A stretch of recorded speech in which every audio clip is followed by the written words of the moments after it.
Welcome, ladies and gentlemen, to our 2023 NFL season preview. I am Chris Patrick, and joining me today are my co-hosts Michael Benjamin and VSP Tallman. What is going on, fellas? What up? What up? I had to bust out the David Boston for this one. You know we had to go with the throwback. Man, it's football season. I just can't wait to dive into this one. Tallman, what's good, man? How you feeling? Hey, what's up, guys? In my mind, I was like, is he about to say David Blau jersey? So you said David, and then I was like, Blau. But not yet. Yeah, I can't believe it's this time of year. Football season is the best time of year. So let's go.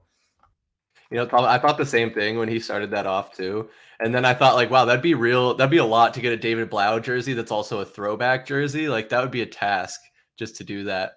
But man, love it. Glad to be here. This is the stream you have all been waiting for. This is the stream where we kind of look at reflecting on last season, looking at this season coming up, breaking down some of the moves that were made, most importantly, talking some fantasy football. And along that vein, we do have a very special guest, and it's an absolute privilege to have him joining us, Mr. Chevin Noone from Dynasty Rewind. What's going on, man?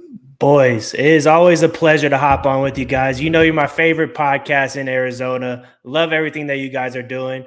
David Boston was actually a question on the dozen the other day. So shout out Mike for having that jersey, man. That's huge. I had no idea. I had to ask a San Diego Chargers fan, but that's pretty awesome. You know what, Chev? I was so disappointed because I played that one and I missed it the first time. So I had to use the double up. And I was like, I can't believe I missed the David Boston question. But hey. We got to represent. You know how it is. Hey, as long as you got it, that's all that matters. Don't matter if it's a double up, a triple up, quadruple up. You got that green light, so that's good. Yeah, man. So I want to go ahead and just dive right into it. Like I said, we got a big full slate here and a lot to talk about. So let's start from the back and work our way to the front. So last year, guys, 2022, the Kansas City Chiefs beat the Philadelphia Eagles in the Super Bowl. It was a pretty close one, a shootout, 38-35. I'll go around the horn here and ask you first, Mike. What are some of your thoughts on last season and reflecting on that year? I mean, you have your highs with the Super Bowl itself. What a great game. What a great finish. The pass interference was correct.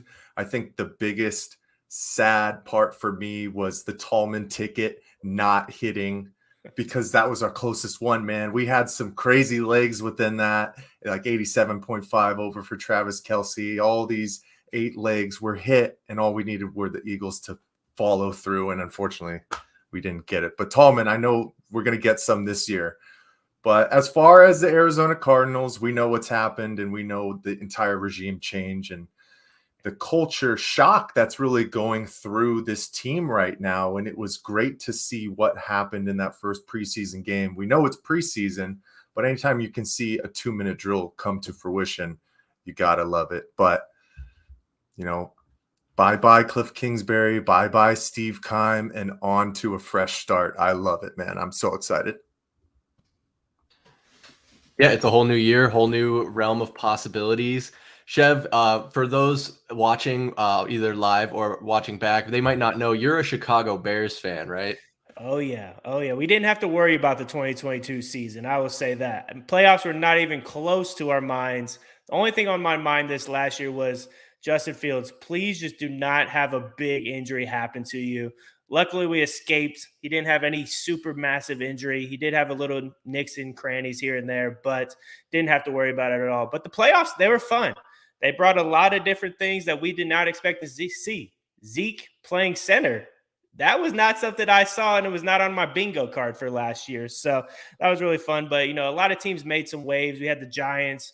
We had the Jaguars getting in there, making some things happen against some top-seeded teams. So it was a good year. It was a fun year. You know, you love seeing the Super Bowl being in Arizona. Won't be happening for a while, but, you know, somebody won more games than the Cardinals in their own home stadium. So that is just ridiculous to me, but it won't be happening this year at least. I feel like you did this last year too, Chev. Why you got to keep bringing it up, man? My goodness. Hey, man, we got to keep it real. I know y'all keep it real on here, so I feel like I had to bring that stat up just so we know we're starting at the bottom. When there's no much farther we can go down than an opposite team winning 2 games in your stadium. we're going to the top now. There's no way we can go past that. That's the way I look at it. That's a good optimistic take that I can really get behind. As far as like the Super Bowl being in Arizona, it's a great host city. It always pairs well with the Waste Management Open, and it's a real fun weekend. So I wouldn't. Have they said yet if it's going to be back here in like 4 or 5 years, or is it they haven't projected out that far yet? Yeah, I don't think it's out that far quite yet. Gotcha. Well, like I said, I wouldn't be surprised when our name comes back in the next 10 years or so. But Tallman, he might have let the dogs out, but what have you seen last season that you liked? Yep, the dogs are secure. Don't worry. Last season, besides just the extreme amount of heartbreak from losing too much money on betting on NFL, and then when Chev just mentioned what the playoffs, he said the Giants, and then I just remembered how the Giants beat the Vikings and totally destroyed another one of the Tallman tickets. But I mean, I don't have much to take away from last season except for that great game in the Super Bowl. It was an awesome game between two teams. Some more heartbreak there from a betting standpoint, but no one cares about that. That's my own problem. And then also in Arizona too. Wow, the city was just exploding in that week and a half span. The only thing I keep hearing about is when are the Philadelphia fans going to stop bitching about the field at State Farm Stadium? They're still chirping. But hey, it's time to move forward. Like he said, we're starting at the bottom. It's only up from here. Gannon said the field's fine, so they need to zip it. Everything's good, copacetic now. Just kind of some of my last thoughts on last season, and maybe you guys can chime in. I think one thing that really surprised me is how poorly Buffalo performed in the playoffs. I mean, after having a 13-3 regular season to then barely squeak by in their first round, beating Miami, and then losing to Cincinnati 27-10. Just kind of rough because Josh Allen is supposed to be, he's being crowned. He's one of the top tier new age quarterbacks in the league. I expect that Buffalo will continue to see that success, but should they still be looked at in like that high regard of top tier teams? I mean, I would say so. I still think they're one of the top contenders in the AFC for sure. I mean, the AFC is so stinking tough this year. It's going to be an absolute gauntlet for whoever makes it to the Super Bowl. They're going to have to play some of the best teams in the NFL. I mean, there's a few teams in the NFC that are going to compete, but every single week, like the Jets, their schedule is just ridiculous how many great teams they're going to have to play and beat this upcoming year. And all those divisions are so good. So I think the Bills are still really good. I think they're a good football team. I think they win their division. But Josh Allen and the Bills, I mean, barely beating the Miami Dolphins with a quarterback that shouldn't even be starting in the NFL any time in the playoffs, I don't think.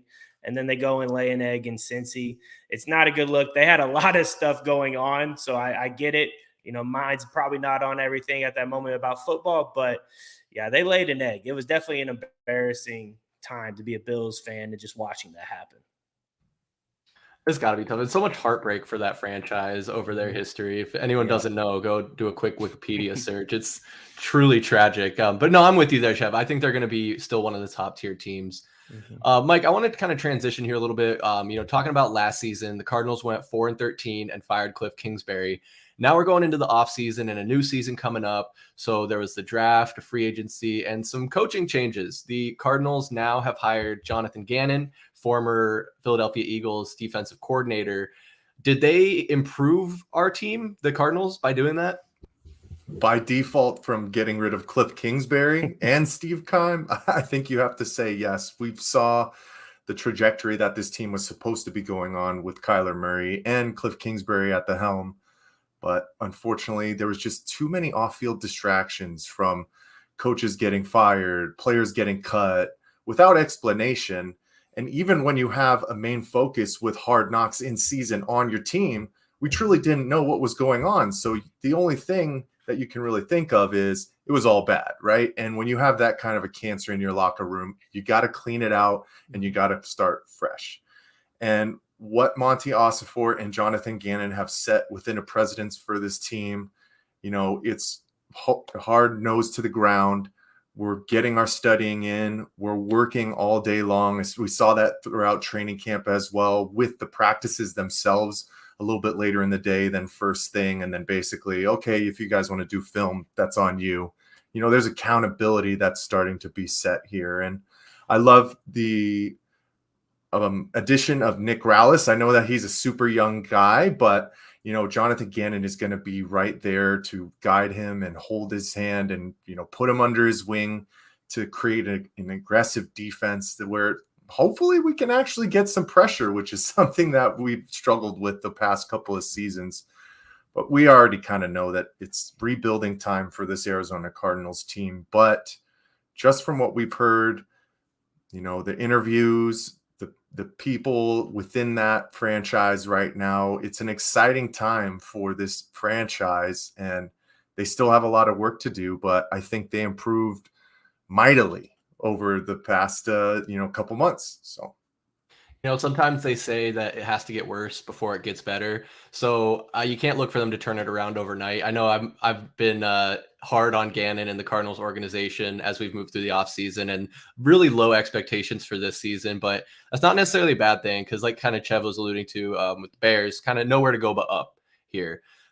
Tallman, we saw the New York Jets improve their team. They added Aaron Rodgers and Dalvin Cook. Coming off of a year where they went 7-10 and were last place in their division, where do you expect them to finish at in 2023? Oh man, you guys are going to disagree with me, but it's okay. I think Jets in their division, man, we've already talked about how that division is just so tough. And now that Tua out in Miami did jujitsu, so he could learn how he could fall so he doesn't keep getting 1,000 concussions a season. You expect them to come back and, you know, make a splash. It's going to be a tough division. I think the Jets were a legit defense last year, and now it's just incredible what they added with this recent one with Dalvin Cook. I mean, they got Breece Hall back. He just got taken off the PUP list. I mean, that offense is going to be night and day from what we saw. And I bet you they're up there at the top of that division. I bet you they're going to be fighting the Bills for first place. Okay. Lukewarm take, maybe a hot take on the border there. But Chev, we're talking about the Cardinals and the Jets so far. Are there any other teams on your radar that made some significant changes this offseason that you think will elevate them to that next tier, if you will? Yeah, I think the Detroit Lions adding Jahmyr Gibbs in that offense. I mean, that offense was already one that was a top 5 offense in scoring last year.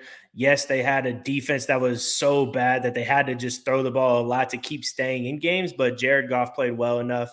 I also really love what the Seahawks did, man, adding a lot of playmakers into that offense, getting Bobby Wagner back. I think that's a team that we have to watch out for. So I've really liked what they have done. I mean, they added a cornerback, I believe, as well into that defense. And I think that defense comes out a little bit stout. Jordan Brooks is coming off ACL injury, and apparently he's coming back in 7 months. That's what happened. He's going to be back playing apparently pretty soon. So it's just crazy how good sports medicine is these days. But those are two teams that I've really liked. I like the Detroit Lions, just the trajectory that they have gone to. They've been attacking the offensive line and defensive line, and now they can start to attack some skill positions at linebacker and at running back in certain offense. And Sam Laporta, I love Sam Laporta as well. So they're good. They're going to be a solid team. They're going to be battling it out with the Vikings for that division. So I'm excited for those guys this upcoming year. Even though I'm a Bears fan, it'd be nice to see a little more competition other than just the Packers, which I think they're going to be not as good too.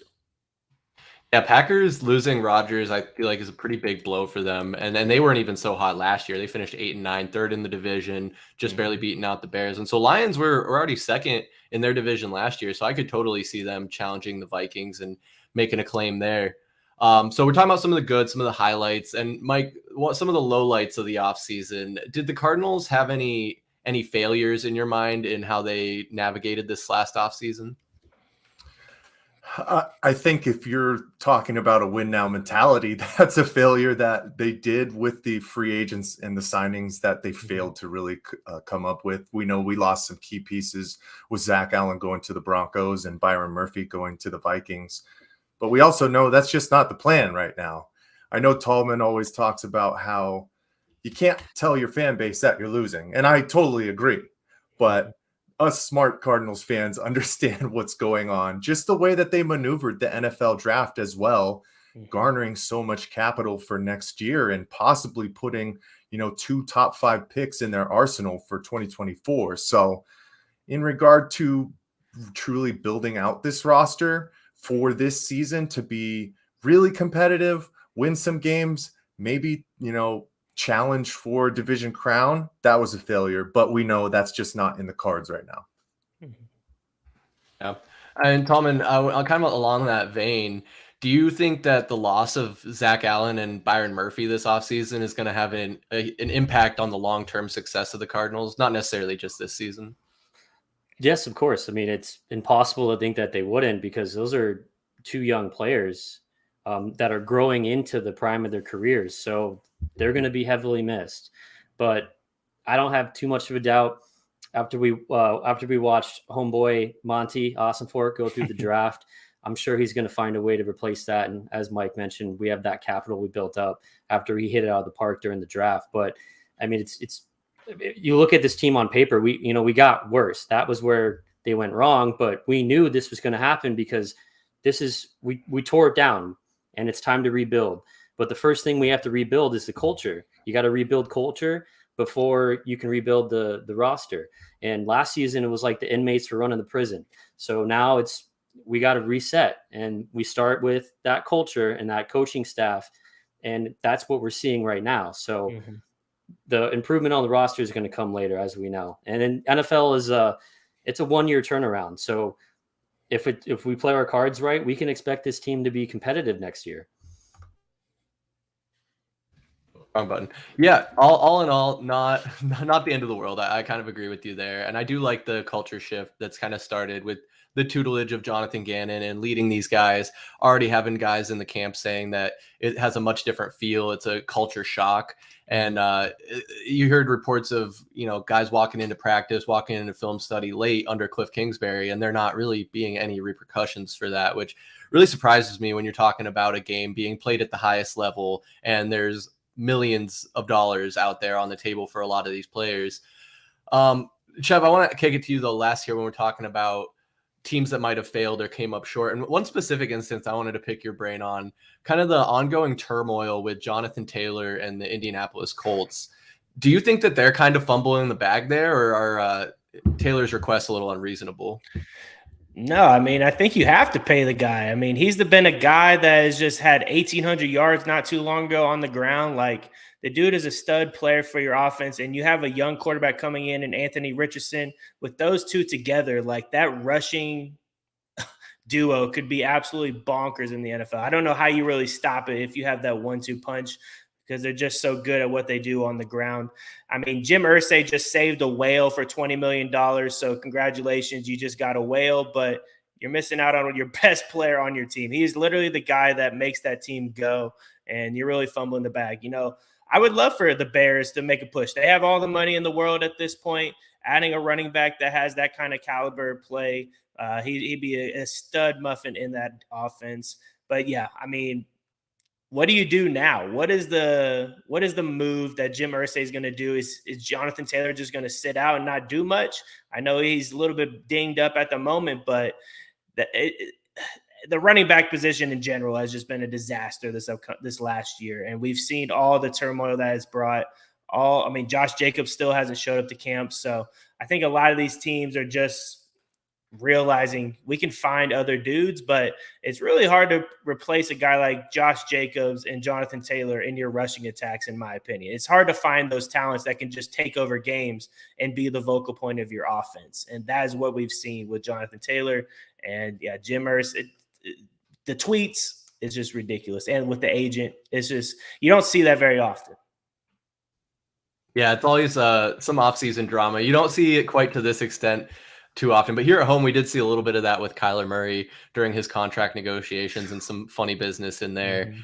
Just really interesting landscape with the running backs right now, though. You mentioned Josh Jacobs. They were talking about Jonathan Taylor and even guys like Saquon Barkley, where they get to the end of their first contract and then get franchise tagged a couple times and might never get that big payday. Because, Mike, it seems like a lot of teams are just kind of looking at this position in the running back and saying, we can do that. We can run them through their first contract, have them on a couple franchise tags if they show up. And then by the time they're 26, 27, 28, they're pretty worn down. And you can just go out and draft another guy who's 23, 24 to run him into the ground. Do you think that's something that might need to be addressed in the next like CBA and have some tweaks to the rules there? Is this just going to be the reality for that position? Unfortunately, I just think it's going to be the reality. I mean, the Players Association can only do so much when it comes down to coaching. They're going to put their game plan together. And, you know, over the past couple of years, we've seen a lot of teams just basically go by committee. And I do agree with Chev in regard to a game changer like a Jonathan Taylor, like a Saquon Barkley. Those guys are a dime a dozen. So you have to take care of those guys. But, you know, you look at teams like the Buffalo Bills, who this upcoming year, they're going to be relying on Damian Harris and James Cook. And it's not even going to be the focal point of their offense. So you can find success away from the running back position.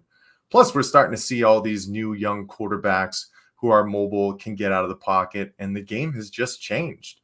And it's evolving, you know, right in front of our eyes. And it's a tough thing to see. I mean, we rarely see running backs going in the first round of drafts anyways, but you can try and protect them to the best of your ability, but I don't know how much teeth can really be sunk into what these guys truly deserve at the end of the day, unfortunately. Yeah, it's definitely a tough situation. I certainly don't have the answers, but you're right. The game is changing, and we see that a lot in the quarterback position, as you mentioned there. Tallman, there are a couple of young quarterbacks that were drafted this year, CJ Stroud to the Texans and then Bryce Young to the Panthers. Do you expect either of those guys to be part of the next guard, if you will, of quarterbacks that come through the league? Yeah, I like Bryce Young. CJ Stroud, I'm still on the fence about. I don't think he's going to really make it. I mean, I like to be proved wrong, so who knows? I'm usually wrong if you ever followed the Tallman ticket before. So watch me just totally get that backwards. But yeah, I think Panthers might have. Man, they sold the farm for that first pick to the Bears, and I know you were watching, Chev. I caught that first Bears preseason game, first pass to DJ Moore. Dude took it like 60 yards. So that's looking really good for the Bears. But it's going to be tough for them. I mean, whenever you're a rookie and you're starting week one in the NFL, it's never an easy task. But it's funny that you asked that, because if you turn around, if you look at what CJ Stroud did, what Bryce Young did, compare that to what a Clayton Tune did. And if you remember, McCoy only played one series. And Sean Payton, the crazy guy that's now the Denver Broncos head coach, he had the ones out there. Clayton was playing against the ones, and you could argue that Clayton Tune had a better first preseason game than those top quarterbacks that were picked in the draft. That's a bit of a gamble there for them, but it could pay dividends. I mean, I'm glad you brought that up too, Tallman, so I can kick it over to Chev here. I know, like you said there, DJ Moore sounds like he had a pretty nice play there in the preseason game, but looking at the criticisms being leveled against Justin Fields and kind of how he's been over the past year, do you think, or do you wish rather, that they had held on to that pick and gambled on getting Bryce Young, seeing if you could move off of Fields, or do you think that you're happy with the way it broke down? No, I'm definitely happy with how it broke down. I mean, I still believe Bryce Young and CJ Stroud will have good careers. I mean, CJ Stroud is in a rough spot. Your team trades away the first round pick and some more assets to go get a defensive player. You look at his team that's around him right now, there's nobody really in that wide receiver room that has really justified themselves. Robert Woods he's been good, but he's at the end of his career. A lot of these other guys are really young. Tank Dell is a guy that they're going to have to count on. Offensive line looked terrible for him as well. So I don't understand really trading your first pick away when you know your quarterback needs some help at some point.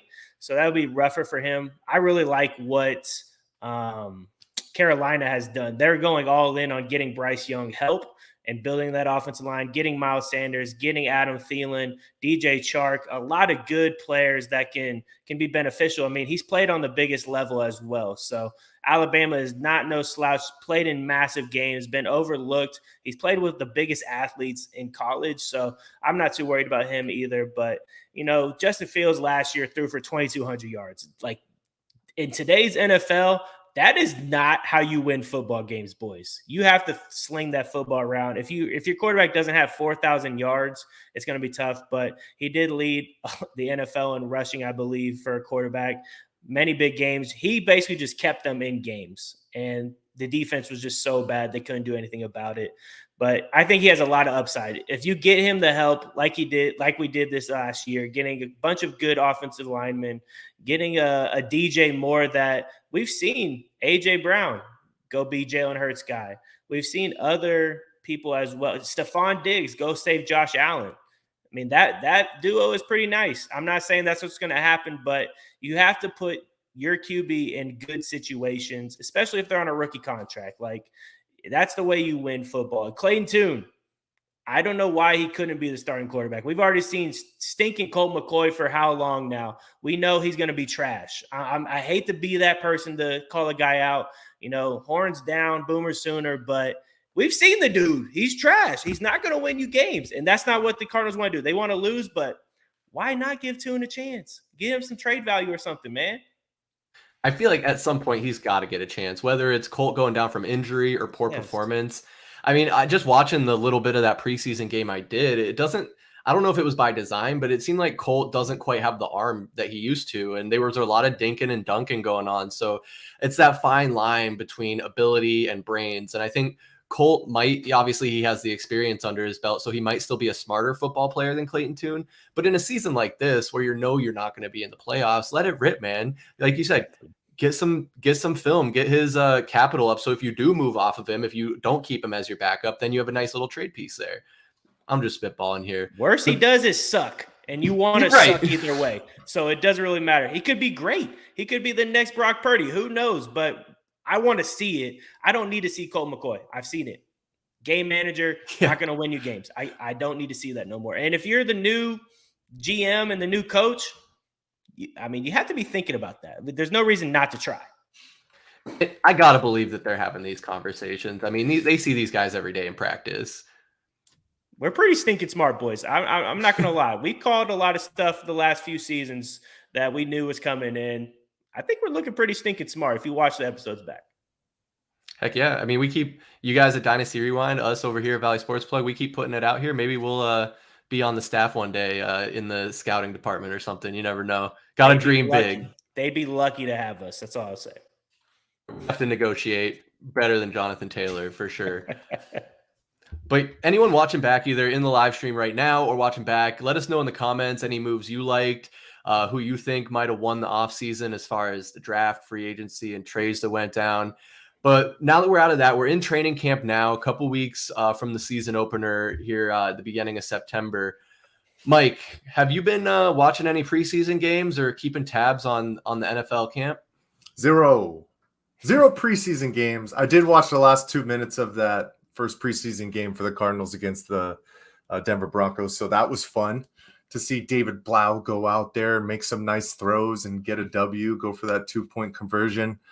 As far as training camp goes, always kind of keeping a slight eye on what's going on, always keeping out for if there's any major injuries, who's taking a step forward, where guys are transitioning.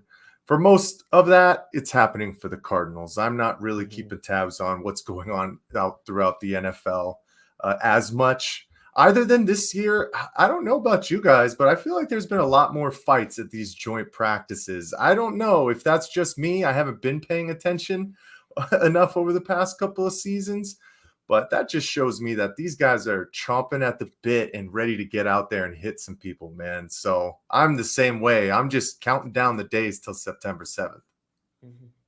Dude, it cannot come quick enough. And I haven't quite noticed or can maybe paying close enough attention to know if there's been an increase in fights in training camp this season. But Tallman, did you see that Gannon, before training camp started, he said if guys fight in camp, they're getting kicked out? And I think it was like the first practice, two guys got in a scrum and they showed them on the footage getting walked to the locker room.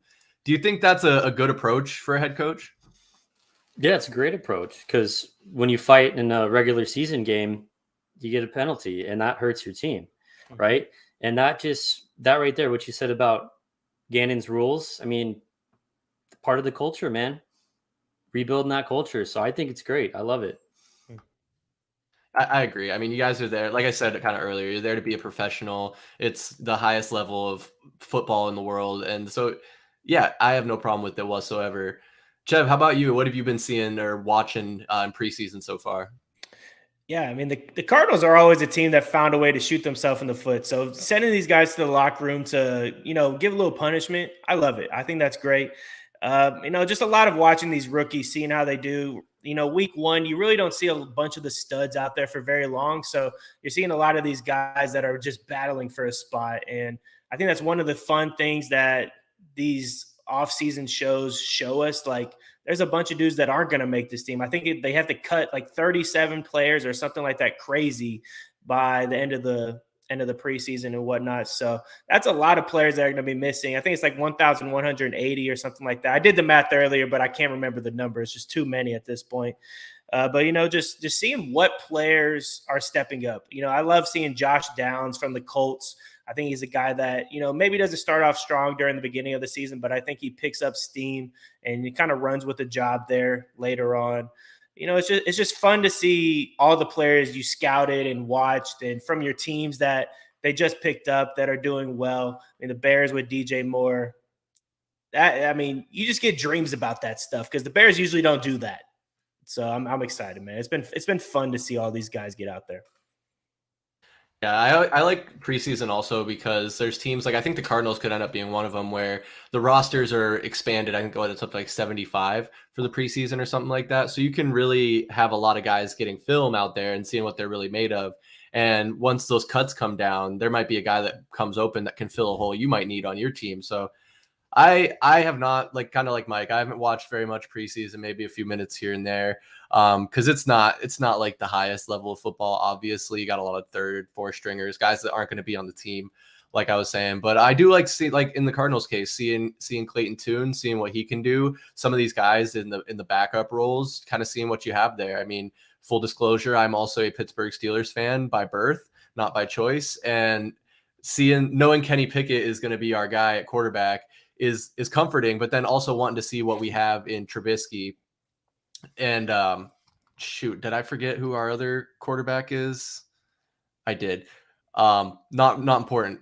But the guy who got hit in the head, right? Mason Rudolph. Yeah. Mason Rudolph.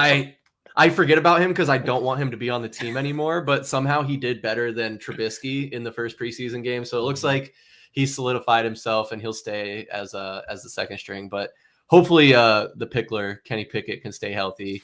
I don't know, man. It sounds like Chris's Steelers fandom might be waning, so you might as well just cut it out of your life at this point, bud.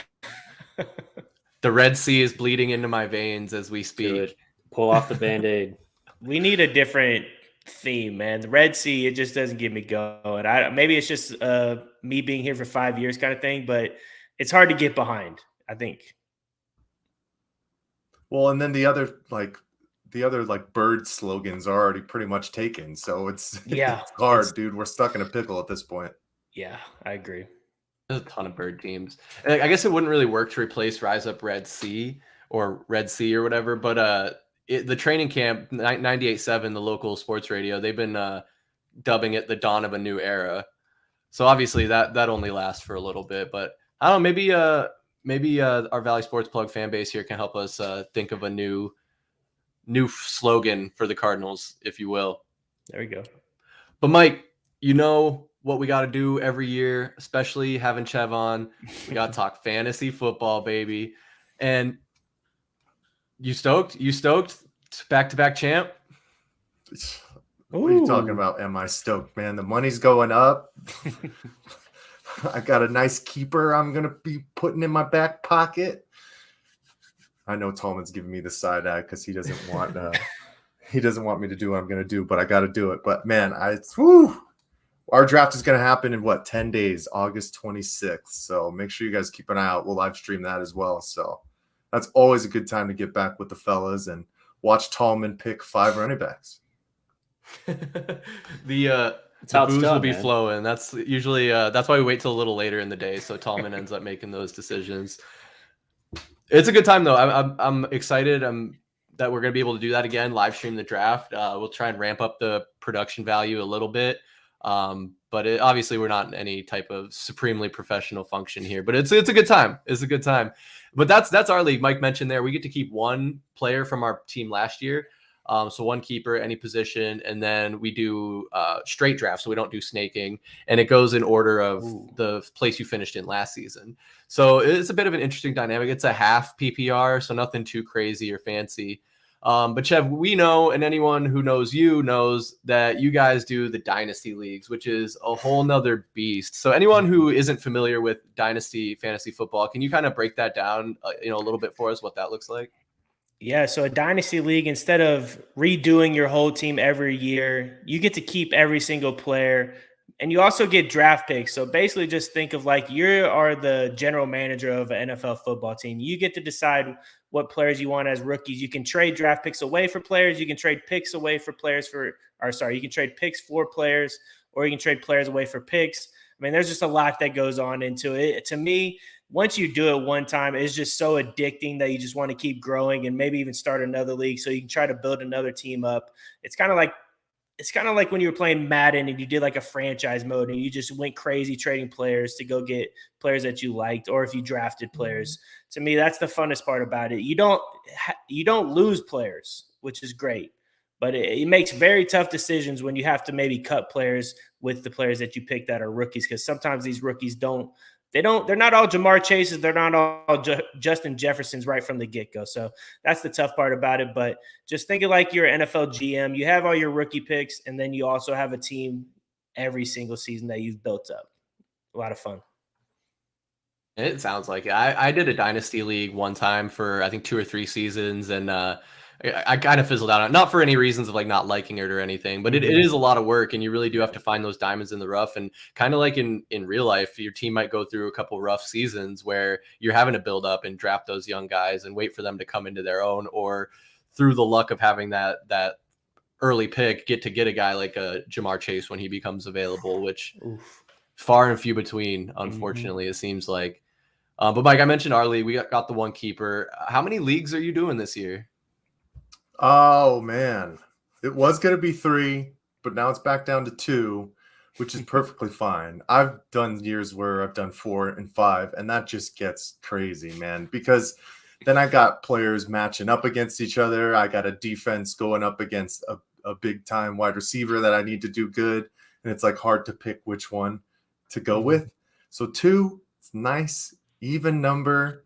I can, play around with my one league for fun, pick some other guys that I probably wouldn't have thought about in our main league, and see how they do. And I feel like I've been decently successful over the past couple of seasons with both leagues. But when I say that, I mean right here. Wow.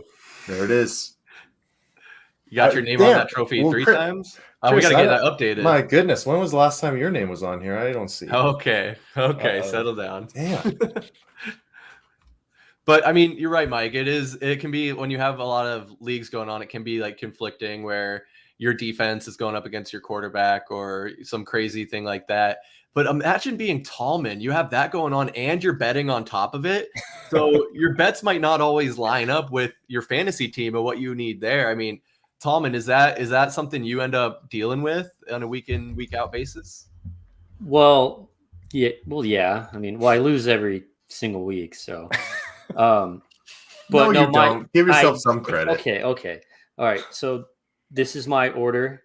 I go money rules all, bets win, Cardinals win, fantasy last. So, I mean, you got to have priorities, right? Yeah, absolutely. And we saw a weird finish to last NFL season, which had a pretty big impact on a lot of championship games for fantasy. And that was the Bills-Bengals game being canceled. Obviously, DeMar Hamlin having his heart stop on the field, being resuscitated. Thank God that he's all right. But that game was never made up or anything like that. And so a lot of commissioners really had hard decisions to make in how that final score was settled. I heard a lot of different things, from like how they did in the regular season, their overall record, projected points. And I think we kind of ended up looking at a couple different factors and deciding on, it was basically a draw. Cause I think the numbers broke down to like based off projections, Mike, it was like 1 point or like a percentage of a point difference that it was going to make or something like that. Well, and ours was crazy, right? Because I had Josh Allen going, and then Davey had Jamar Chase. And he had like a 24-point lead going into the day where Josh Allen was, projected to score about 45 and Jamar was going to get 16. So based off the way that game started, I think we kind of just did some averages, and I think it ended up being I maybe would have won the game by like 4 points. And at that point, that's just too close. So we ended up just calling it a tie, splitting the money. But I think we still have to figure out who's going to end up getting the last pick, because since we go by order and it's it was even there for the win, maybe a coin flip. Maybe I'll do arm wrestling with Davey, even though I feel like he beat me, but we'll still have to figure that one out. Maybe we'll do like a fantasy draft Olympics where we'll get like 3 or 5 events for you guys to compete in. That could be fun. Well, I'll start brainstorming that. We got 10 days to figure that out. Mm-hmm. But Chev, kind of both questions there. I want to get your opinion on that. But how many leagues are you in? 1, and then 2, were any of those leagues impacted by that crazy finish? Oh boy. See, Mike has a problem with cheering on different players throughout the week, having those go against each other. I'm in 15 leagues, so it really does not matter about those players. Excuse me? Yeah, I mean, 8 of them are Dynasty. The rest are redraft. One is a charity league as well for kids that I don't know. I have to think about what it's called. I can't remember, but it's a Scott Fish Bowl if you want to look it up. Really good cause, good stuff. You can donate. It's really awesome. They get kids presents at Christmas is the thing that they do. So I mean, it's a big thing, and it's grown so much, and there's a lot of donations that have come in. Yeah, but 15 leagues, boys. I mean, you're just having fun at that point. It doesn't matter what players you're going against, because you probably are playing those players on one of your leagues. So betting makes it a lot easier too, Tom. And so if you want the bets to be just fine, just join a bunch of leagues and you'll be okay. Best ball is the way to go, though. I've done a lot of best balls this upcoming year, to where you just have to draft a team, and then whoever's the best players those weeks, it'll pick those players off your team. If you want to join that, Underdog is the way to go. If you need a promo code, go check out the Dynasty Rewind. I think we do a match of $100. So little plug there for the Underdog sponsor. But yeah, there was a league where it was really close, like Mike was saying, and we could have either done – we decided to do the stats for the next week, just a clean slate. Everybody plays again. Or we were going to do where those players would play next week and you would take their stats. There's no way good to do it. If you wanted to do it right, you just split the money and call it good, unless somebody absolutely just obliterates somebody and there was no chance of winning. But that was an absolute nightmare for commissioners. And that's why you don't do the last week of fantasy football to be regular football to be your last week of fantasy football, because that extra week at least gave us something to work with. And it was week 17 though that happened in, right? It was like, okay. Yeah, so I see what you're saying there. Yeah. Yep. So I mean, could have been worse. Did give the commissioner some options, like you say there, some flexibility. But yeah, it was terrible. I'm the commissioner of a couple leagues, so I was definitely like, don't know, guys. We're gonna have to talk about this one, and it can be kind of a lose-lose. But obviously, those instances are going to be hopefully exceedingly rare, and hopefully never have to see anything like that again. I will say, I mean, I think I can laugh about it a little bit because he's okay. Like I said, Damar Hamlin is okay. He's going to play football again. But when he was down on the field and it was a real somber moment, and Chris Collinsworth was like, oh, he's down. And then they're like, we're going to go to commercial break. And then the first commercial is Whopper, Whopper, Whopper, Whopper. It was like, you can't make this shit up. That needs to be one of those instances where it's like Red Cross donations or something like that, where it's just kind of just as sad and kind of moment. But you can't be going Whopper, Whopper. I don't need the king on there telling me what to go eat at Burger King. It doesn't get much worse than that. If that doesn't tell you how 2022 went, I don't know what else will, man. That was just a bonker of a time. That's like being at the dance, having a slow song, and then they immediately hit you with like some crazy trap music, man. No, you can't do that to us. You got to ease us into the Whopper. Yeah, I agree. Definitely like some Sarah McLachlan, Arms of an Angel. That would have been a good opportunity, but adopt some dogs. Right. You gotta laugh through the pain and the tough times. But yeah, we're gonna break down more on like high level stuff of who we like in fantasy football, some keepers, sleepers, and different things like that. But Tallman, I do want to ask you one last question here. When it comes to buying in for fantasy football, that obviously gives you some incentive to pay attention and potentially win a nice little prize at the end. What is like, if you're comfortable saying, I guess, what kind of buy-in are you doing in your leagues this year? And like, what would be your limit for how much you would buy into a league for? You're asking me that when you guys already know what the buy-in is? I'm just kidding. So I think I see what you did there. It wasn't a setup. I'm sorry. You jerk face. No, I think I was like the only one that didn't want it to go to $100 buy-in. I know there's people out there that are doing $1,000 buy-ins and people are crazy at fantasy football. I would definitely not get to that point. Every time I play fantasy sports for money, I always lose. I don't know what it is. And whether it's football or baseball, I seem to always lose to Mike. But I'm cool with that $100 buy-in. I mean, I think that's standard for leagues. Anyone that's playing for money with their buddies and, but I mean, for years, I love doing it just to have bragging rights and just be able to talk smack to each other. And especially when you do the live draft, I mean, Mike knows, he's been experiencing it a lot where you're at the live draft, you get to boast and kind of bust everyone's ass because, you're the champion. So, but yeah, thanks for that. Wait, go back. I need to write that number down. Oh, I'll text it to you. Oh, okay, all right. Yeah, oh wait, no, I got here. Just you can remember on this one real quick. Hold on. Nice. I knew what you were doing. All right. Yeah. We made him carry that around with him all weekend. That's me and my Jewish attorney. Gotta love it. Hey, at least your portfolio is solid. It's true. Guys, I wanted to ask you guys, because I was seeing this today and I thought it was an interesting idea. I might be thinking about trying it one of these days. Maybe you guys will help me get it started. But have you ever heard of, and would you consider doing, I think they call it, I've heard people call it a vampire league or a Grim Reaper league, which is basically like, for example, you have 10 teams, but only 9 teams get to draft. And then that 10th team is the Vampire or Grim Reaper, and they have to just pick whoever's left over, like the scraps.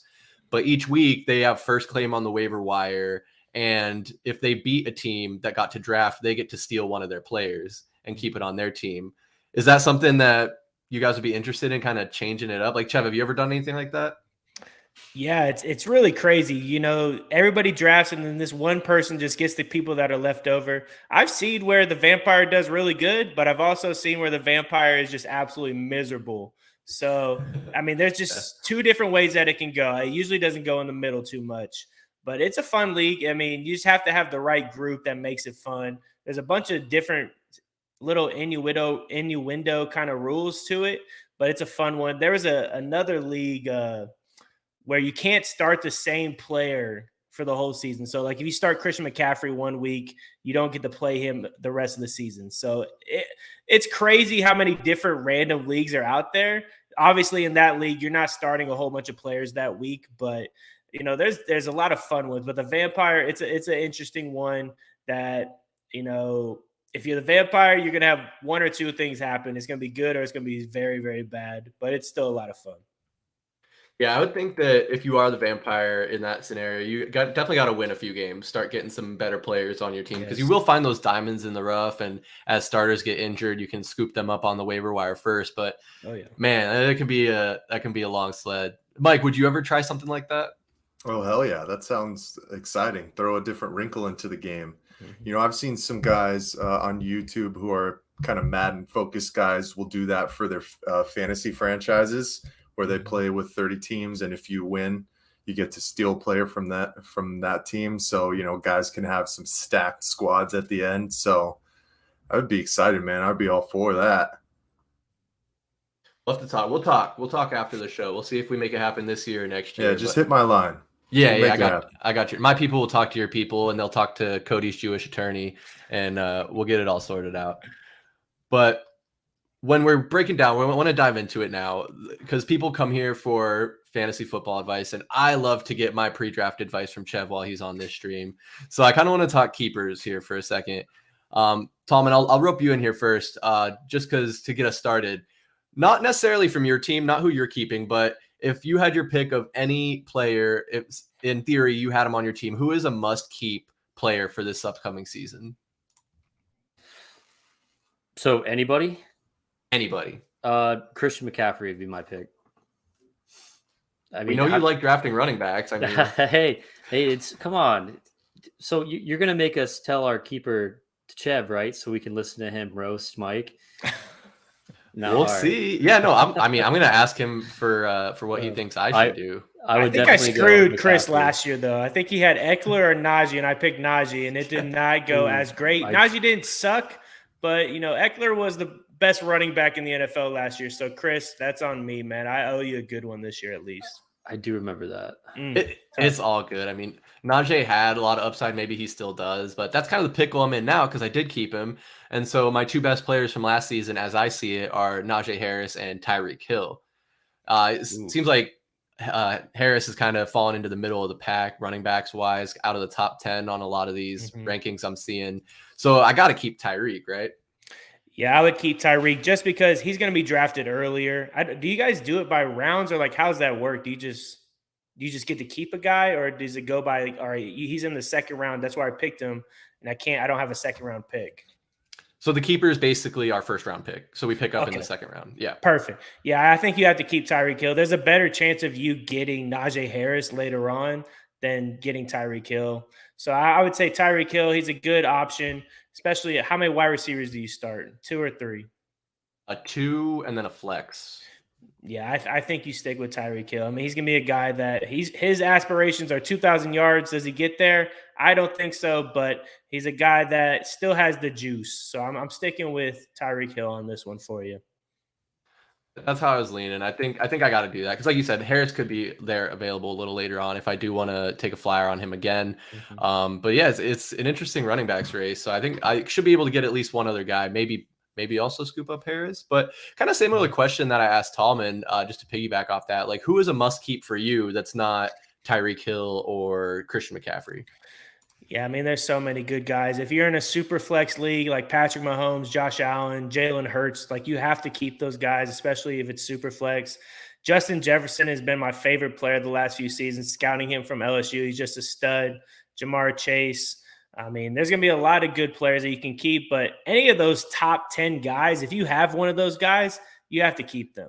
There's no reason to get silly with your pick. Keep those top 10 players, ride them out. I mean, I don't think any of the top ones are going to be bad again this year. So any of those top, Jamar Chase, I even love Nick Chubb this upcoming year. I think he's going to be pretty solid. And that the RBs are very stinky this year. Once you get past a certain tier, it gets very ugly. So I really like all the main Justin Jeffersons, Tyreek Hills, Austin Eckler. Sorry, Chris, that's on me, man. But those are good guys to just continue to ride this upcoming year. Hard to disagree, and I don't think Mike would disagree with you. Mike, you feeling a little validated? Why don't you tell the people who you're planning on keeping in our league? Oh, it's huge validation when one of the first names that comes out of Chevin's mouth is he Josh said super Allen. Flex league. Don't care, baby. Josh Allen, bring him back. Okay. Bring him back. What's your QB points like? The QB points are the main points within this league. So that's where Tallman doesn't understand, and that's where Tallman hasn't understand for the past couple of seasons. And once again, Tallman, that's why this is over here, buddy boy. Okay? But I think one of the dilemmas that I had, Chev, and love to pick your brain about it as well, is Jonathan Taylor.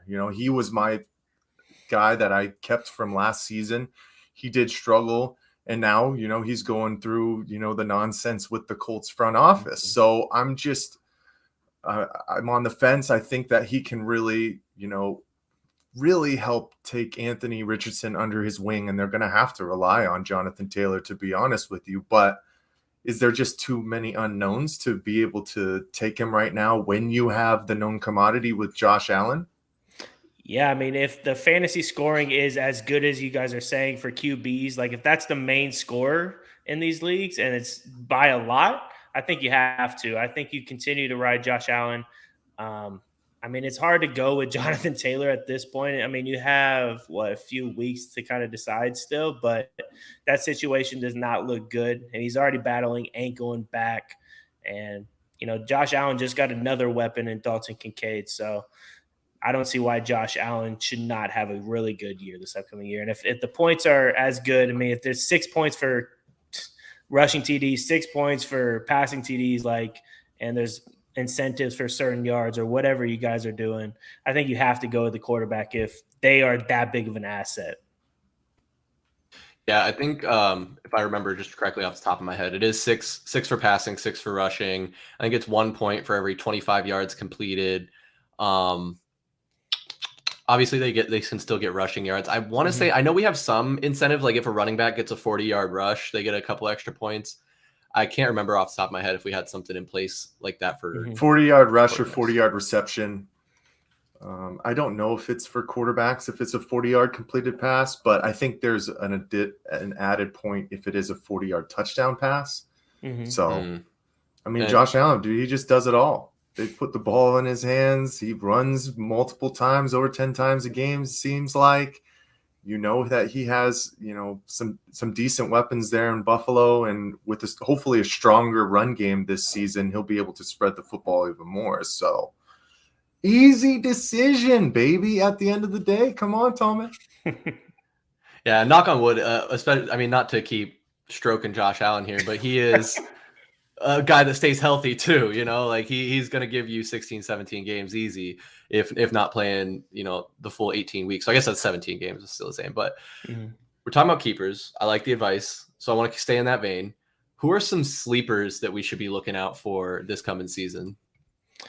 I really love Jahan Dotson this upcoming year. He's another guy that, Sam Howell, we'll see what he's got. But Jahan Dotson is a guy that plays – he's a smaller guy, but he plays bigger than what his body shows. He's a guy that has really good hands as well. He's just kind of a bully out there, it seems like. So he's a guy that I really like, and he's not getting taken super early. Jared Goff, I mean, we already talked about it a little bit, adding Sam Laporta, Jahmyr Gibbs. Jameson Williams out for 6 weeks. He's been battling injuries, so I'm not really sure what he brings. But Amon-Ra St. Brown is there. There's just so many good pieces in that offense to throw to. I don't expect that defense to be world breakers this upcoming year. They sucked last year. I think they'll play better, but I still think you're going to have to score a lot of points in some of the games that they're going to be in. Dalton Schultz, guy that played for the Cowboys last year, one of the top tight ends. Now he goes to the Texans. So not many good pass catchers there. We've seen there's some potential in some of the younger guys, but I think CJ Stroud is going to need a safety blanket, and why not Dalton Schultz? We've already seen it before. I think he can do it again this upcoming year. He's a guy that you're getting so late. He's a guy that you don't have to spend the capital for, and he's a guy that you can wait on if you don't get one of these top tight ends. Aaron Jones. This guy has finished top 10 the last 4 seasons. He's a guy that catches 46-plus passes a game. It is just an easy pick to go get him. He's at the very bottom of the tier of RBs where I start to get a little bit scared.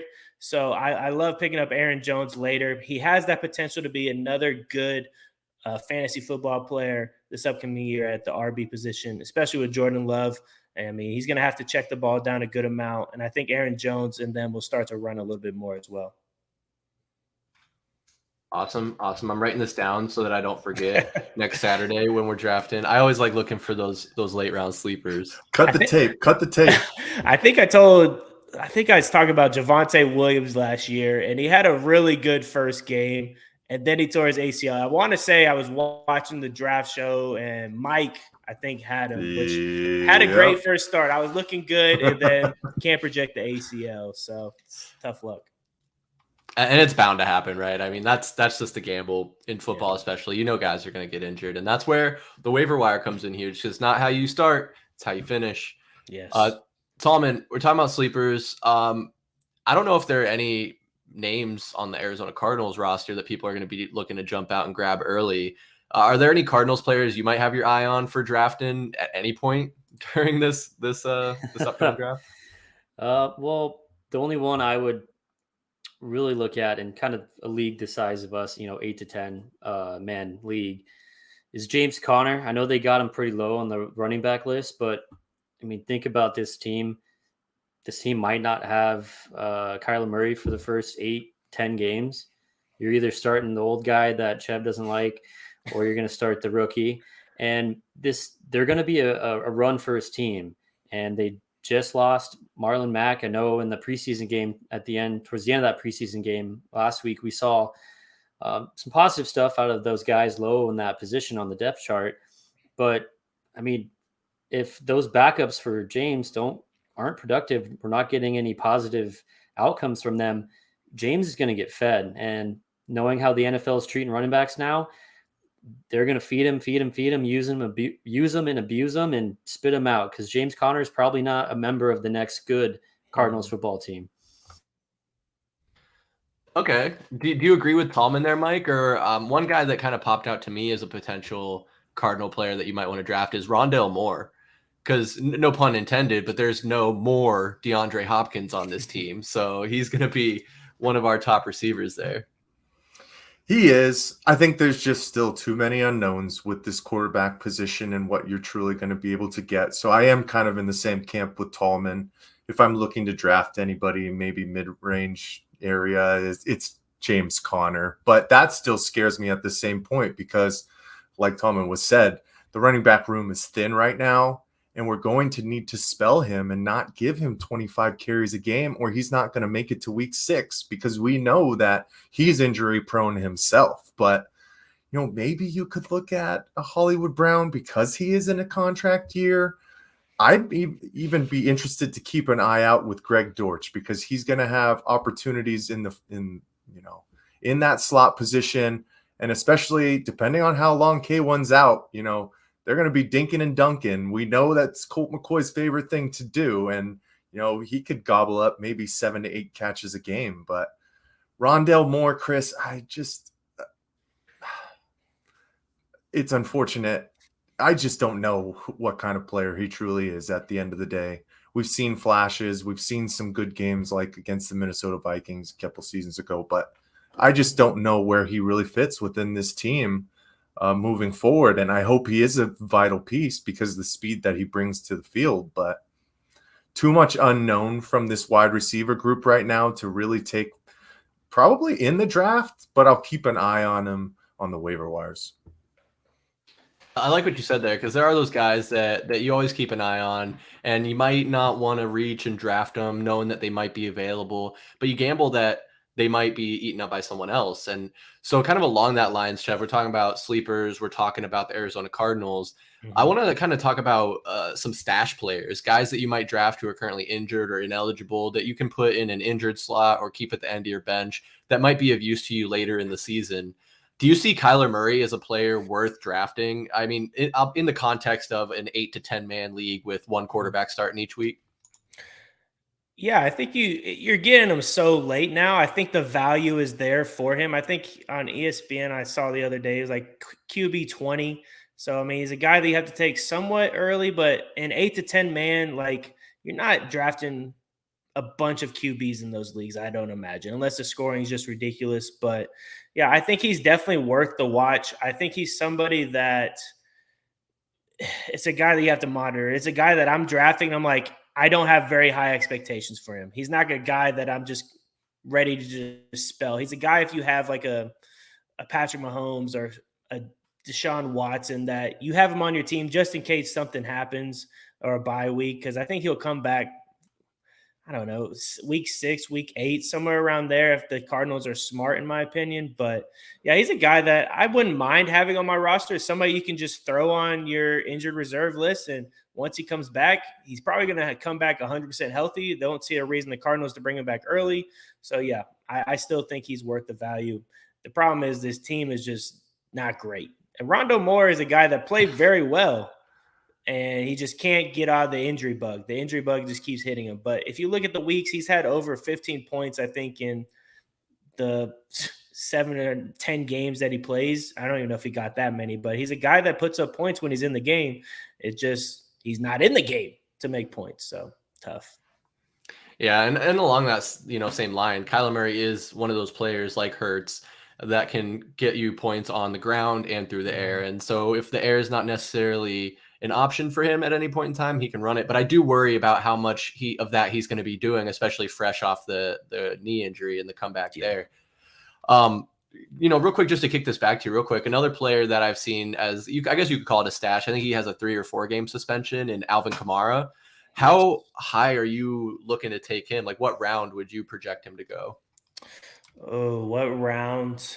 He's probably running back, probably 16 or 18 at the moment, just because he's going to miss 3 games. I imagine somewhere in that range, and there's a couple of good young players that have stepped up and are going to be maybe ahead of him. But I think he comes back from suspension and is just a beast. I think he has to be the beast, especially for a Saints team that's looking to make the playoffs. They go get a Derek Carr. You're looking to put your best players on the field and start them right away. And I think Alvin Kamara comes in fresh, ready to go. He's not hindered by any injuries this year. I think he had some rib injuries, some other injuries that he was dealing with last year. And now at least we know when the suspension is. So now you can draft him and just know, okay, 3 games, then we're Gucci after that, which I hate to say because, you don't want to see any violence and then supporting that with just a few games. But I expect him to come back just ready to rumble, ready to be the guy that he's used to being, because I think he's actually healthy this upcoming year. Yeah, they got Jamal Williams. Kendre Miller's a guy that, I've watched a lot at TCU. He's a good running back. He's been a guy that's dealing with a lot of knee injuries and stiffness and that and whatnot. So I don't think he hinders him. I think, if anything, it's at the goal line where Jamal Williams comes in, just like he did last year with the Lions, and scores those touchdowns. But I think Kamara is going to be a big threat in the passing game this upcoming year for that offense. Yep, I have to agree. It seems like he's that kind of versatile guy who can catch out of the backfield and put it on the ground, and that's going to be a big part of their game plan. I mean, I got my notes here, Chev. I think I trust Tyreek this year over Najee, and so hopefully I'm not 0 for 2 on taking your advice there. But we'll have to see next Saturday. Time to be determined, but the date is locked in. Saturday, August 26th. Make sure you all tune in and watch us live stream our fantasy football draft. Always a fun time. Always much shenanigans ensue. But guys, wow, we are over an hour into this already. It seems like time just flies when I'm chatting football with the boys here. A few more topics though I want to get to before we get out of here and let Mike go get some food. The Arizona Cardinals, Mike. The elephant in the room. I don't want to beat a dead horse. We've talked about it a lot, and we're going to continue to talk about it a lot. But what are your broad expectations for their season? Like real high level. Broad expectations, Chris, to be honest with you, we're probably going to lose a lot of games. And I think the one thing that might surprise us, though, is this team is going to be competitive. This team is going to fight for their lives, fight for their food on the table, which I'm about to go get some pretty soon here. But, guys know that they have an opportunity to maybe, cement their name within this league. And if they're not a part of this franchise next year, they're going to have opportunities, because there's just a lot of field space for guys to go out there and see what we got. I mean, we let a lot of our main key pieces from the last regime go. Like we already said, top of the list, Zach Allen and Byron Murphy. But now we're keeping an eye on some of these, old pieces that might not be part of this future as well. Elephant in the room, Budda Baker. Does he really see himself as a part of the future franchise with this culture change? Isaiah Simmons doesn't get his 5th-year option. What does he do in that safety position? I know we have some promise from Zaven Collins coming off the edge, but that's just 1 game sample size. But high expectations for this season is just put your best foot forward, see what you can get from some of these young guys if they're a part of this team moving forward. And we're just going to lose some games because we need to get a top 5 pick. So that's just Those are the expectations, unfortunately, this year. Yeah, no, for sure. I mean, Tallman, it is that fine line, right? Because you do want to see us build something here and find success, but also that carrot at the end of the stick of getting that top draft pick, possibly getting Marvin Harrison Jr. I mean, what are your expectations as far as all that goes? No, you meant to say possibly getting Caleb Williams, right? Oh yeah, excuse me. Yeah. Yeah. Oh, let's go back. No, expectations for the season. I mean, well, just that's it. That's the word, blah. But Mike used a great word. The word that he used was competitive. There's a way that a football team with very low expectations can have a positive spin on a rebuild year. If we can go in there and look competitive and not get ran off the field every single week, not lose 62-0 to the Seahawks or whatever the hell that score was that one time, just as long as we don't get embarrassed. And that's something that I'm with Mike on. I think that we're going to surprise some people. Where we're going to surprise them, I think, is going to be on the defensive end. I know we're talking about the Broncos, but that preseason game, just looking at the amount of pressure that the first unit of the defense got on Russell Wilson in those first couple series was crazy. I mean, you saw Gardeck got a sack, you got Collins, all those, that defensive line, which I honestly thought was going to be a huge weakness. And, let's pump the brakes a little bit. I know it's only one preseason game, but it was eye-opening to see the defense and that defensive line just, all over him with the pressure and all that. But expectations for the season overall, I mean, we got to lose games. We know that. We knew that coming in, but we got to find that way. How can we still make the season positive? How can we grow? How can we establish this coaching staff and that culture with our players and our young core and grow from there? I agree with you. And I think I said it on the stream last week, is that my goal, I guess maybe not expectation, maybe it is an expectation, but I think with the new leadership in place, they have to just not look stupid, look organized. The team needs to look like they know what they're doing and just not be embarrassing. Play hard football every week and compete. If your talent isn't there and you still lose games, that's fine. That's forgivable. But some of the stuff that Cliff Kingsbury was pulling and the antics, whether it be from Kyler and the sideline to just looking totally disorganized. And honestly, Cliff looked like he was going to shit his pants every week on the sidelines. He looked scared. He looked nervous. He didn't look comfortable. And I think that just, kind of speaks more broadly to his tenure here and kind of how he isn't an NFL coach. And it's evident because he's not, right? He's back at, I think, USC now as a quarterbacks coach, offensive coordinator, something like that. Mm-hmm. I don't know if we're going to see him back at the NFL level. I think he got enough money where he could probably be fine never coaching at that level again and might be able to get more out of a college player than he could an NFL player. But Chev, I don't want to scrape the bottom of the barrel here, but just to get your take on the Arizona Cardinals, what are you seeing, and like expectations wise, what do you think we'll see from the Cardinals? Yeah, I think the thing that you hope for this Cardinals team is you hope to see them kind of be like the Detroit Lions, where we were hoping they kind of had that, they were in that rebuild stage where they don't know really what's about to happen. They just got Jared Goff, and they were just people that just fought every single game to the final whistle, and they just lost very close games where they were competitive enough, but they just couldn't ever get the job done. And you just saw a competitive team that the players were put in the right situations to, maybe they weren't the most athletic team or whatnot, but they were given the opportunity to fight in those games. And I think that's really what you hope for. I think even Zaven Collins back on the defensive line, I think that's where he's going to thrive. Just watching him the last year or so, you could just tell he looked lost. He looked like a guy that, needs to be hand in the dirt going after the quarterback. Not that he's a bad player, but there's just some roles that you need to be in. And I think even with, who's the guy that we didn't get his fifth-year option? What's his name again? My fault. Isaiah Simmons. Yep. Isaiah Simmons. That's another guy that they just threw him all over the place and just hope he's stuck at one area. Hopefully now they're just focusing him on one spot. And I think that's the news I've been hearing, where he's kind of just focusing on one area and they'll move forward from there on where he's going.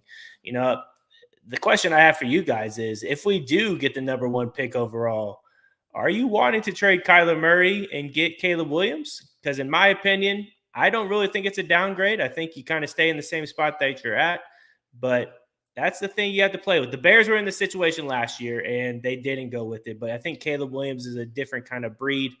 And, maybe they go after defensive line. We just lost 18 of the 36 sacks from J.J. Watt and Zach Allen. I don't know what's going to happen there. That's the key concern for me in this team right now. But what do you guys think? 101, Arizona Cardinals on the clock.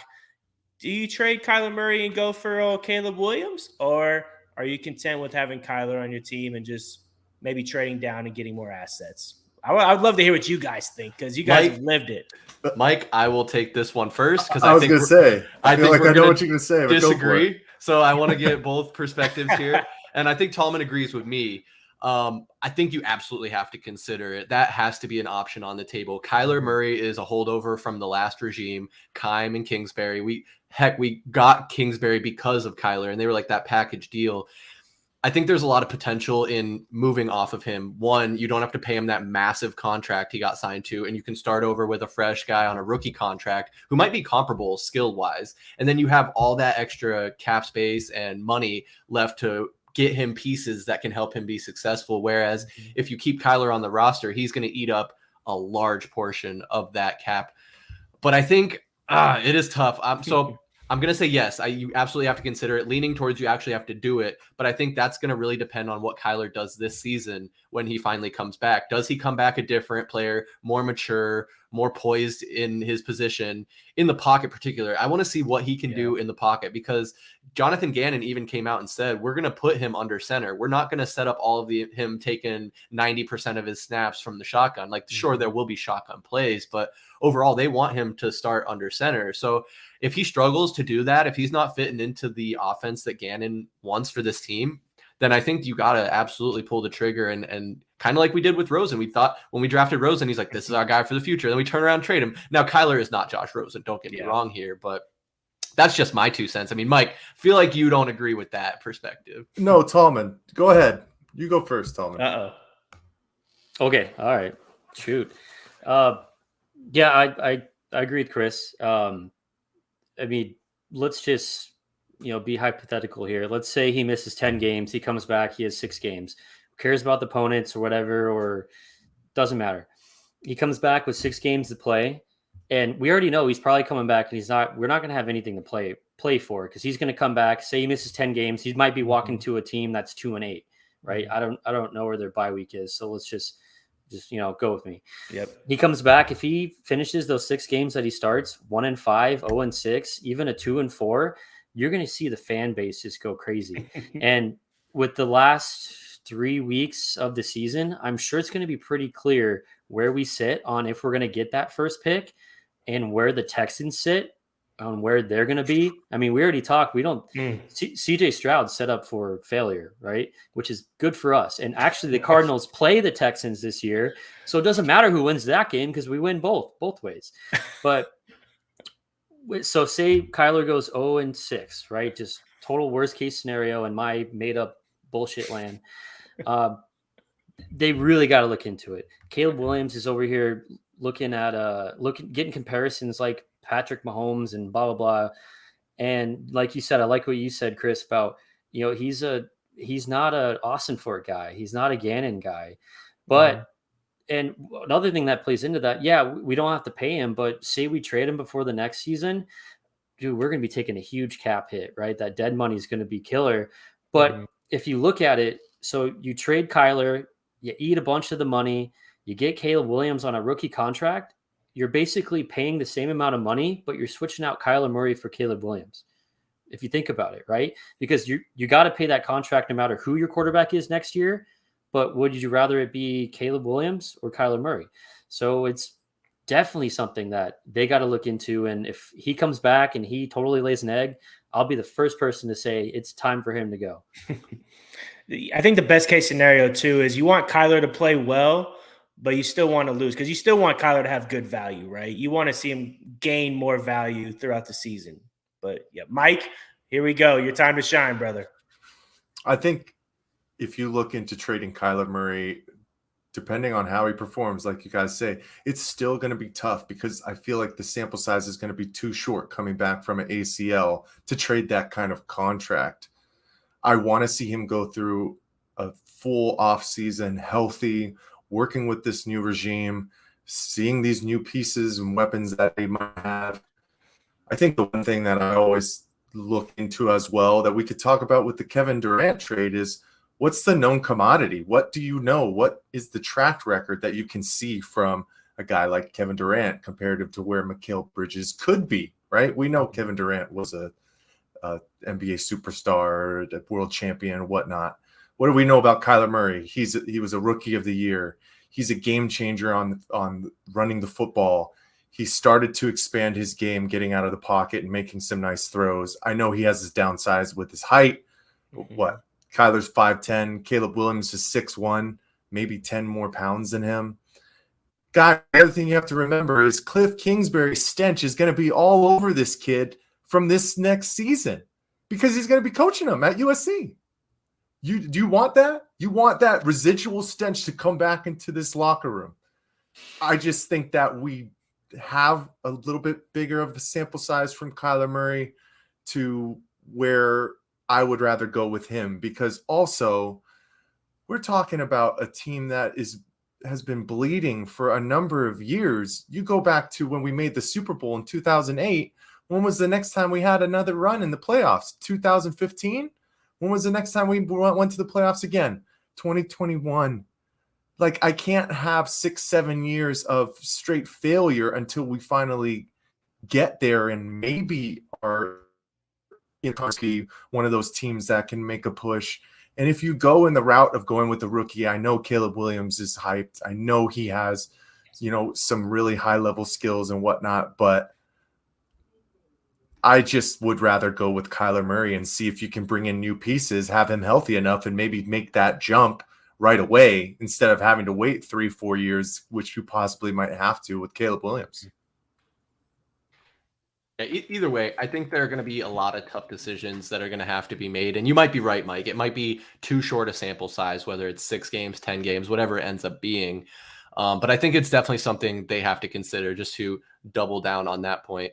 Chev, it looks like we're not the only ones looking to get some fantasy football advice here. I got this question in the chat, and so in all fairness, we got to pick the expert's brain here.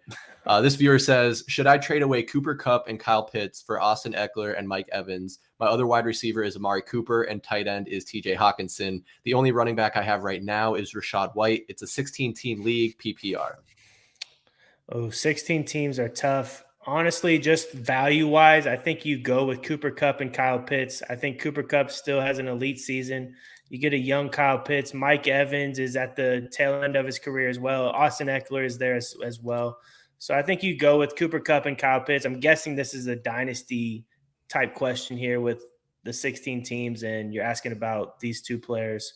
I think you have to go with that. And, if your best running back's Rashad White, I mean, it could be a little bit rough. I mean, Amari Cooper's a good play. TJ Hawkinson is a good play, but I think you can even start Kyle Pitts this upcoming year in your flex, and I think you'll be pretty happy with that. We'll see what Ritter does, but that's the way I would go with it. Cooper Kupp and Kyle Pitts at this point. That's a good assessment. I'm a little worried about Cooper Kupp. It seems like he kind of took a step back last season. Do you expect that that'll be a similar thing this year, or will he pick back up where he left off in 2021 or 2022? Yeah, if you go look at the stats, I can't remember. It's crazy. I think he played like 10 games, but what he was doing in that offense, he was playing at such an elite level. I think he finished as like wide receiver 23 or something, and he only played 10 games. So you feel free to go look at the stats, but I still believe in him. I still think he's an elite player. I mean, you got Matthew Stafford coming back. Their connections are already really nice. So I think Cooper Kupp is a guy that the tail end's coming at some point. I still think the problem is he's elite, and he's an elite route runner. And those players fare better than, like the Mike Evans in the world, where route running maybe is not his thing, and he's more of kind of a jump ball, 9 route kind of player. So I love the way Cooper Kupp plays. I mean, if you had to ask me what player that I've watched in person is just really blowing my mind, it's Christian McCaffrey and Cooper Kupp, because every movement has a purpose.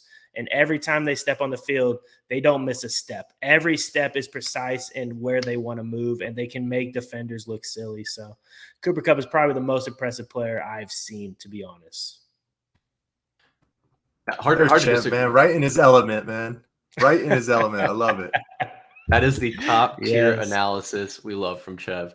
Mhm. Really appreciate it. But fellas, we're winding down here. I think we got probably maybe 5-10 minutes left. We'll really see. There's no time limit, but I'm just thinking, Mike, we got to feed Mike because we don't want him getting too hungry out here. So just broad overall 2023, kind of not just Cardinals, not just Bears or Steelers, any team, just the league as a whole. What are your predictions? Let's do it now. Let's get it out of the way. Super Bowl predictions for 2023.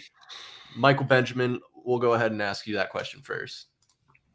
Ooh, okay. I mean, we got to echo the same sentiments that Chev has already talked about, man. This AFC is going to be nuts. You can go in so many different ways. I mean, I'm hoping I can see the Buffalo Bills come out of the AFC East. I think Jacksonville just wins the South because it's a little bit down comparative, but you can't count out Patrick Mahomes. But I think the Bengals are going to finally get it done this year, and they're going to make it to the Super Bowl. And in the NFC, there's just a little bit too many unknowns. Like, do the Vikings take a step back? Are the Lions really the front runners? What's going to happen with Jordan Love? NFC East, the Eagles lose their coordinators and 5 starters on the defense. There actually has not been a back-to-back champ in the NFC East since 2004. So kind of leaning towards the Cowboys. Maybe they put it together this year. But for our luck, fellas, somebody from the NFC West is going to win the NFC. It's probably going to be the San Francisco 49ers. So I got the Bengals over the 49ers in the Super Bowl, and Joey B and Jamar Chase get it done together, recapturing their glory days from LSU. And I can live with that. As long as the NFC West guys lose, I can live with that. Okay. I'm with you. Tallman, do you agree with Mike, or who do you got for way too early Super Bowl predictions? Yeah, right. Way too early. I'm going to go a different route as Mike.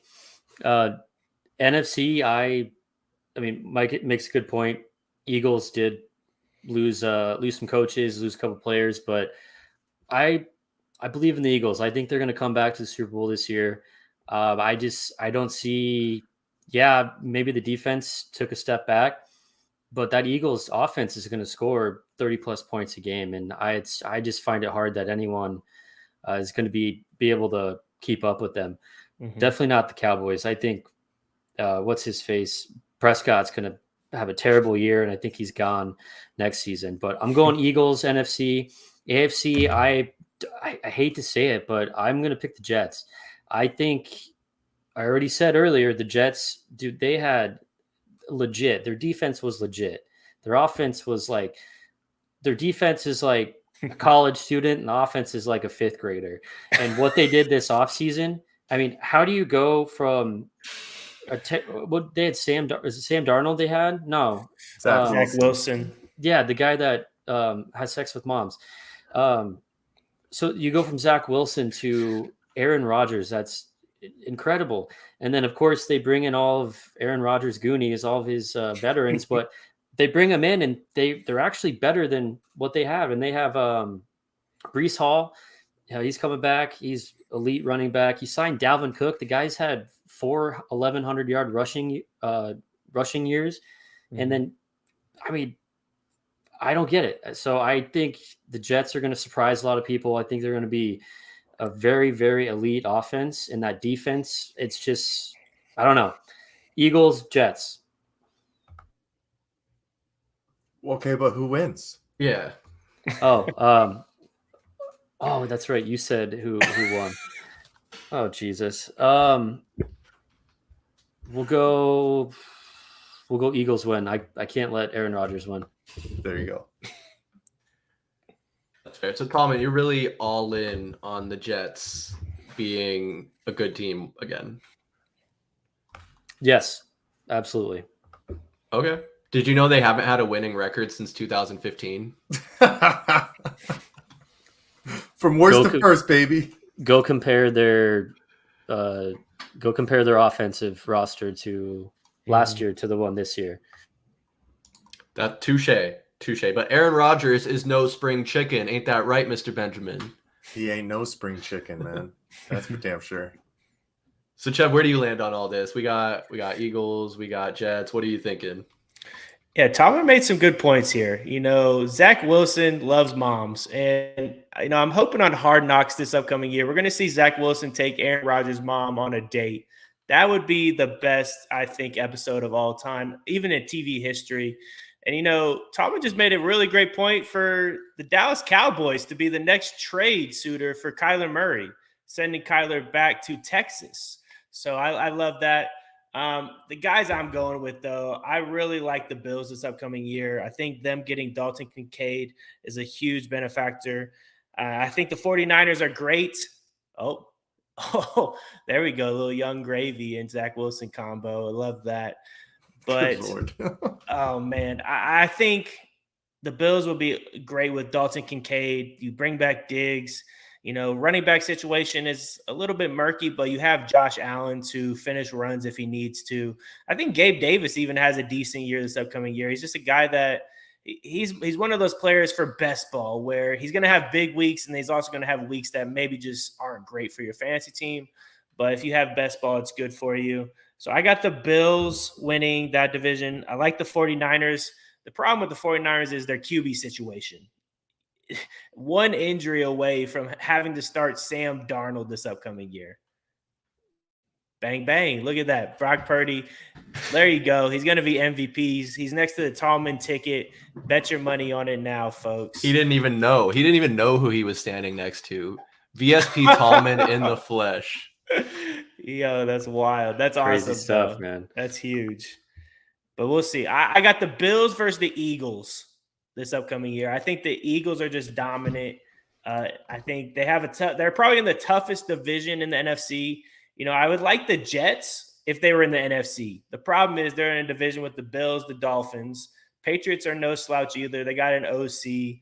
Then you have to go through the Chiefs, the Chargers, the Ravens, who I think are going to be really good, the Bengals, the Browns, and then the Jaguars. Like, that AFC is just bonkers. The Eagles have less to go through. I'm going Eagles in the championship. They're going to win it all this upcoming year. They just look so good. The only concern I have with them is like linebacker. They lost their linebackers this last year, and they have a little bit to replace, but that defense is always stout on the front seven, so I'm not too worried about them. You're muted, my boss. You're muted, my man. I do that sometimes. That's such a Tallman move, isn't it, guys? Damn, Tallman, come on. Wow. Great shots all day. I do it one time, and you. Oh.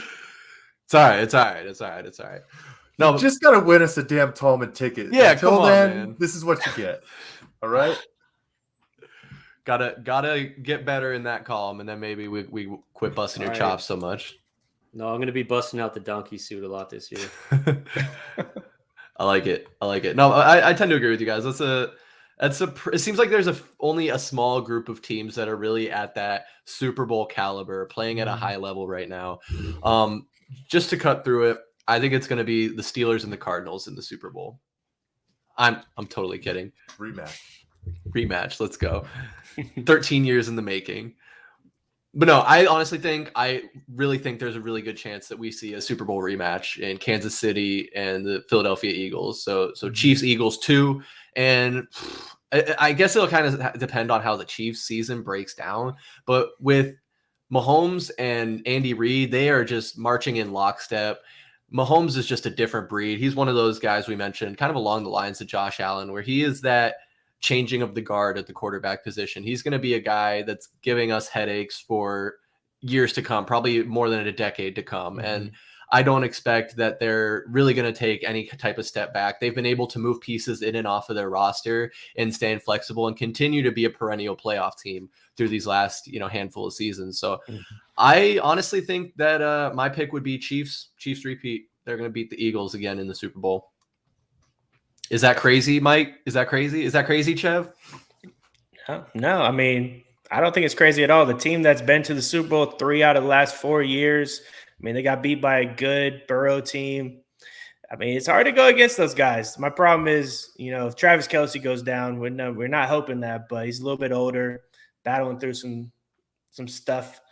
You just never know. And I don't at this point. There's no guy on that wide receiver core that I'm like, it's a guy that I can throw to a lot and just be happy with. Yeah, but you just always got to keep those transcendent type of players in mind. They just figure out a way. And, Exactly. that Super Bowl was a big, component like you're talking about with Chris. Andy Reid and Patrick Mahomes are in lockstep, and they find ways to adjust, and they make those proper adjustments. So you're not crazy. And weren't you the only one who picked Kansas City to win last year? So, you're probably right this time again. But again, to kind of double down on that, Patrick Mahomes is one of those guys that really can elevate an average player and make him a good player. So I think when it comes to their wide receiver core, sure, they don't have a Tyreek Hill, but he's going to elevate those guys that are on the roster and make them look as good as possible. No doubt, for sure. So we got the Super Bowl locked in. We're winding down here. I got one more question on my dock, and then we can kind of open it up and close it down for the night. But guys, who are some teams that we should be keeping an eye on that might exceed expectations and potentially even sneak into the playoffs that we might not have thought of just a year ago? I'll ask you first, Mike. Are there any teams that are on your radar that are going to take a huge leap forward this year? I got to be completely honest with you. The team that I'm really keeping an eye on this year is the Jacksonville Jaguars. I think that Trevor Lawrence is going to take a big step this year. He might honestly be in the MVP conversations. The addition of Calvin Ridley, I think, is a sleeper as well. A guy who was suspended for doing a little bit probably of the Tallman ticket work. Too many Tallman tickets. But then we always have our favorite Zay Jones. Keeping an eye on Zay Jones, Travis Etienne. Their connection is improving as well. And I think safety and Andre Sisco is going to take a big step this year. You got Josh Allen, on that weak side linebacker. It's just an exciting team, I think, to watch. They're going to put up some points. We got to give love to our Valley guy, Christian Kirk, as well.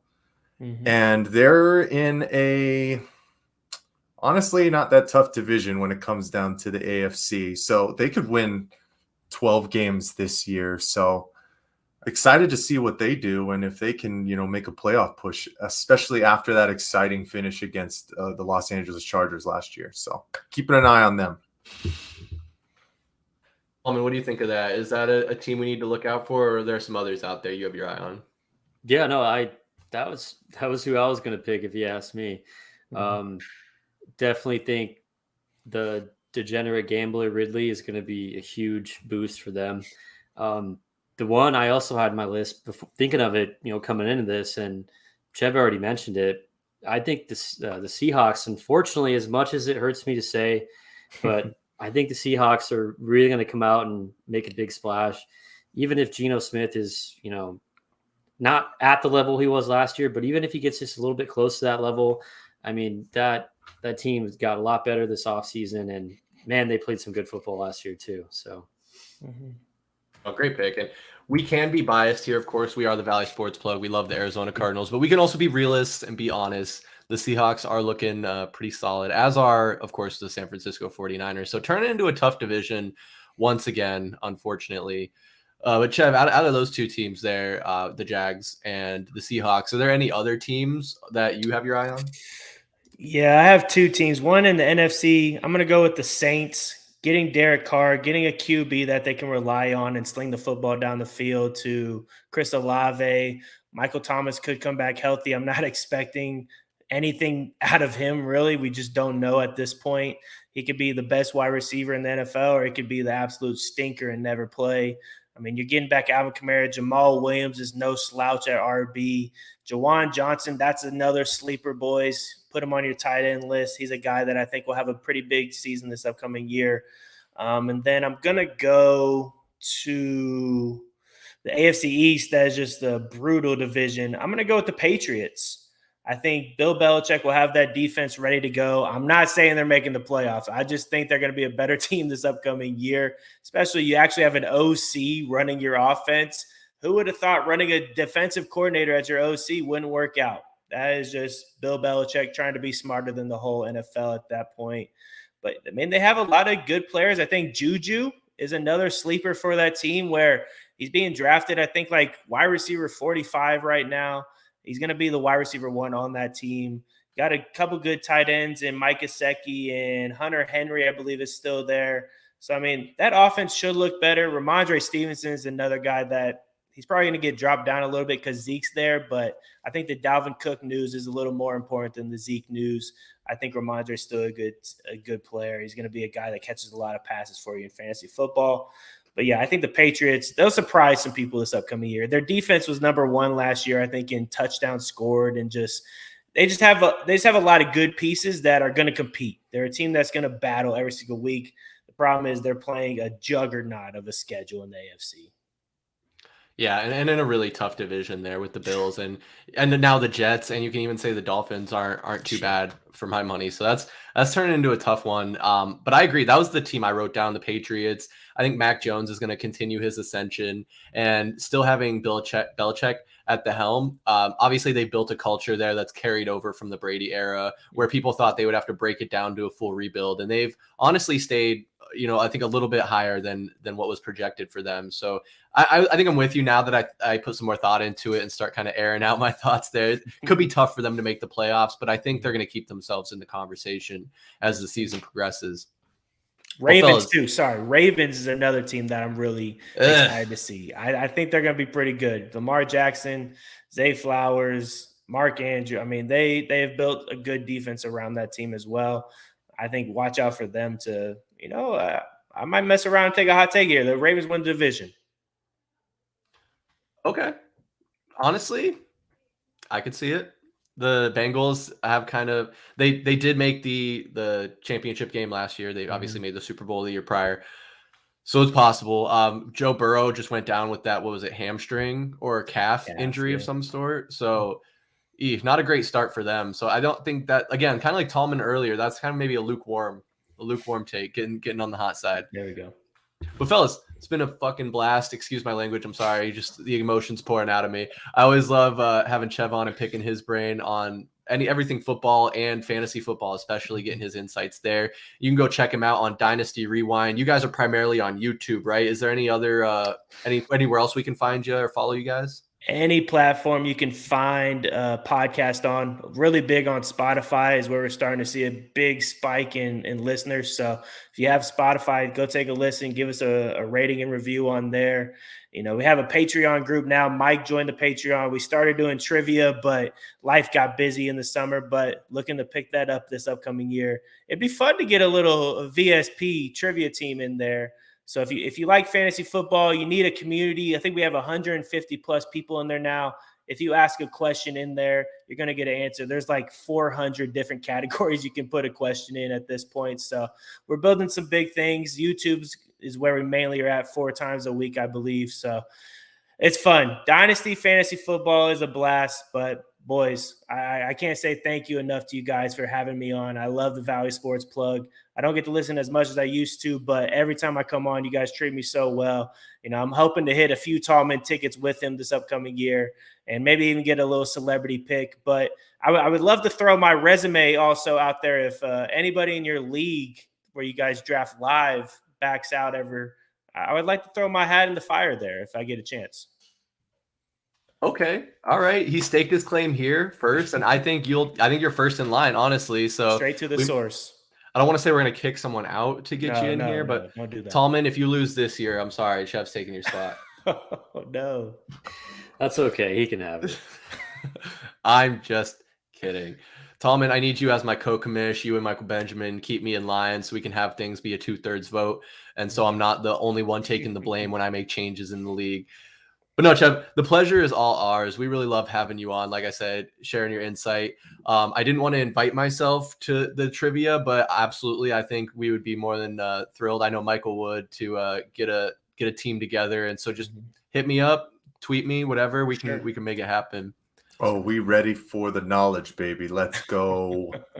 Let's do it. So, Mike, while you got the mic, what are your last thoughts? What do you want to say to the people before we head out for the night?